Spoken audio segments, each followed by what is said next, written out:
నమస్తే అందరికి. సో ఇక డేట్ వచ్చేసి జూలై 11th.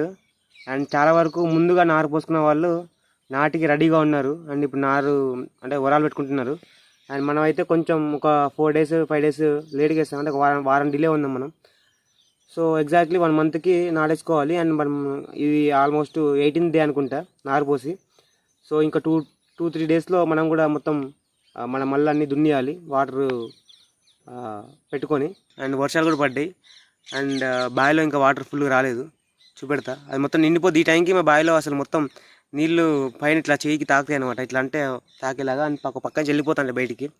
ఒక పని చేస్తానే ఒక పని వెళ్ళిపోతాంటాయి. అండ్ మోటార్ పెట్టాల్సిన అవసరం కూడా లేకుండా ఉండేది సిచ్యువేషన్. బట్ ఇప్పుడు మనకు అంత లేదు. ఎందుకు లేదు అంటే తెలిసిందే కదా, పొల్యూషను అండ్ ఇండస్ట్రీస్, వాటి వల్లనే మొత్తం కరెక్ట్ టైంకి వర్షాలు వాటిలో రైతులకు చాలా ఇబ్బంది అవుతుంది. అండ్ అవన్నీ అన్నీ తెలిసిందే.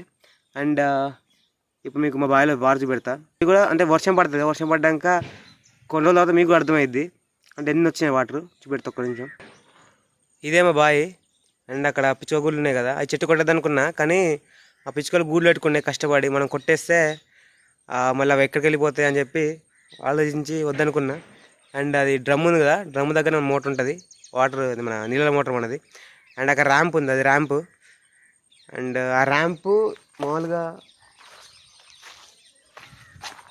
అది ర్యాంపు వాటర్ బావిలో నిండిపోయి ఆ ర్యాంప్ దగ్గరకు వచ్చి ర్యాంప్ పక్క నుంచి ఇట్లా బయటికి వెళ్ళిపోతాయి వాటర్. కానీ ఈసారి అంటే ఎందుకో తెలియదు వాటర్ అయితే ఎక్కువ రాలేదు. అంటే క్లైమేట్ చేంజ్ అవ్వడం వల్ల అండ్ గ్లోబల్ వార్మింగ్ వల్లనే ఇది అయిందని అనుకుంటున్నాను. అండ్ అది మ్యాటర్. మనకు వాటర్ అయితే ఇంకా లేవు, అంటే సరిపోతాయి అనిపిస్తుంది నాకు. ఎందుకంటే అది కొంచెం పెద్ద ఏం 10-20 ఎకరాలు కాదు.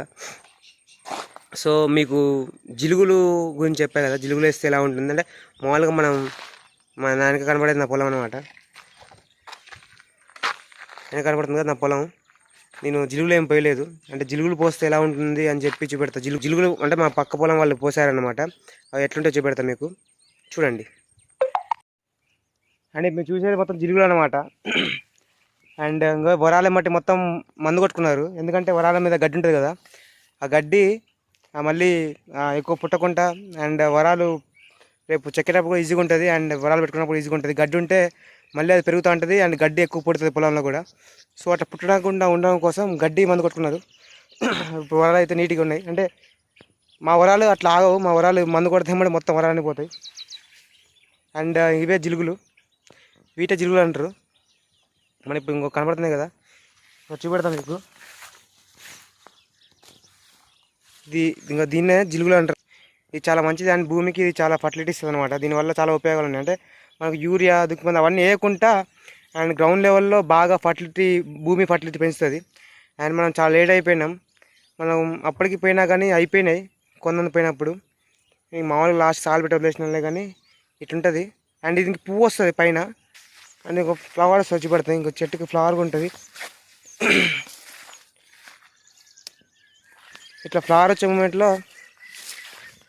ఇట్లా ఫ్లవర్ కనపడుతుంది కదా, ఈ ఫ్లవర్ కనపడుతుంది కదా మీకు. సో అట్లా ఫ్లవర్ వచ్చే మూమెంట్లో మొత్తం దున్నాలన్నమాట. అట్లయితే బాగుంటుందని చెప్పి అన్నారు. అని కూడా తెలియదు, మనం కూడా ఇప్పుడు నేర్చుకుంటాను. సో ఇది జిలుగుల పార్ట్. ఇది ఇవి జిలుగులు అనమాట. సో మీకు జిలుగులు అంటే ఏంటిది అని చెప్పి అర్థమైంది అనుకుంటున్నా. మనం కూడా ఇంకో 2 daysలో బురదలోకి దిగాలి, బురద పూసుకోవాలి మొత్తం. ఇట్ మీన్స్ మనం బురదలో పని చేయాలి. ఇప్పుడు మీరు చూసారు కదా జిలుగులు అక్కడ అవి. సో మేము ఒకప్పుడు వేసాము, అంటే మొత్తం ఫ్లవర్స్ వచ్చినాయి. ఫ్లవర్స్ వచ్చిన మూమెంట్లో మొత్తం దునిచ్చినాము. అసలు ఎట్లుంటుందంటే ఆ లొకేషన్ గ్రీనరీ చాలా బాగుంటుంది.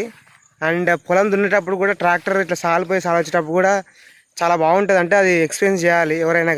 చూడ్డానికి బాగుంటుంది అండ్ పొలానికి కూడా ఫర్టిలిటీ పెంచుతుంది న్యాచురల్గా, వితౌట్ ఎనీ కెమికల్స్ వాడకుండా ఏం వాడకుండా. అది మన రైతుకి హెల్ప్ చేస్తుంది అనమాట. సో బాగుంటుంది. అది మిస్ అయినాం మనం ఈసారి. ఈ పొలం అంతా జిలుగులతో నిండిపోవాల్సింది, కానీ మనం మిస్ అయిపోయినాం. మనం నేర్చుకుంటూ ఉన్నాం కదా ఇప్పుడు.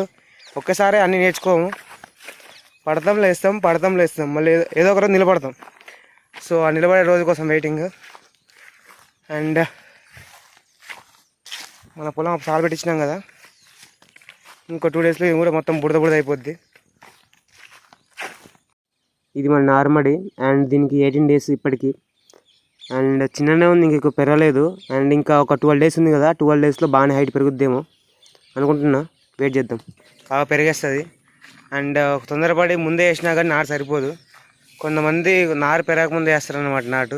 సో దానివల్ల వాళ్ళకి ఏంటంటే పొలం మొత్తం సరిపోదు నారు, ఎందుకంటే చిన్నగా ఉంటుంది కదా, సో ఎక్కువ సరిపోదు. సో నారు పూర్తిగా 30 డేస్ ఎదిగినాకనే నాటేయడం అనేది చాలా ఉత్తమం అనమాట. ఎందుకంటే నారు తక్కువ పడితే మళ్ళీ మనకి ఇబ్బంది అవుద్ది, మళ్ళీ కొంచెం వదిలేయాలి. అలాంటి ఇబ్బంది పడకుండా ఉండడం కోసం ఒక 1 మంత్ వరకు ఆగండి, ఆగినాక నాటేయండి. నన్ను ఈ కోతులు అయితే మార్నింగ్ నుంచి మా బావి గడిగితే చుట్టూ తిప్పుతాయి. అంటే పొద్దుగా నుంచి కొడతా ఉన్నా, కొడతాంటే పోతానే మళ్ళీ వస్తానే, వచ్చి ఇక్కడిక్కడ తిరుగుతాయి. అంటే అవి రావడం ఇబ్బంది ఏం కాదు, వచ్చి మొత్తం నారు పీకుతుంది, అది మనకి ఇబ్బంది కదా. సో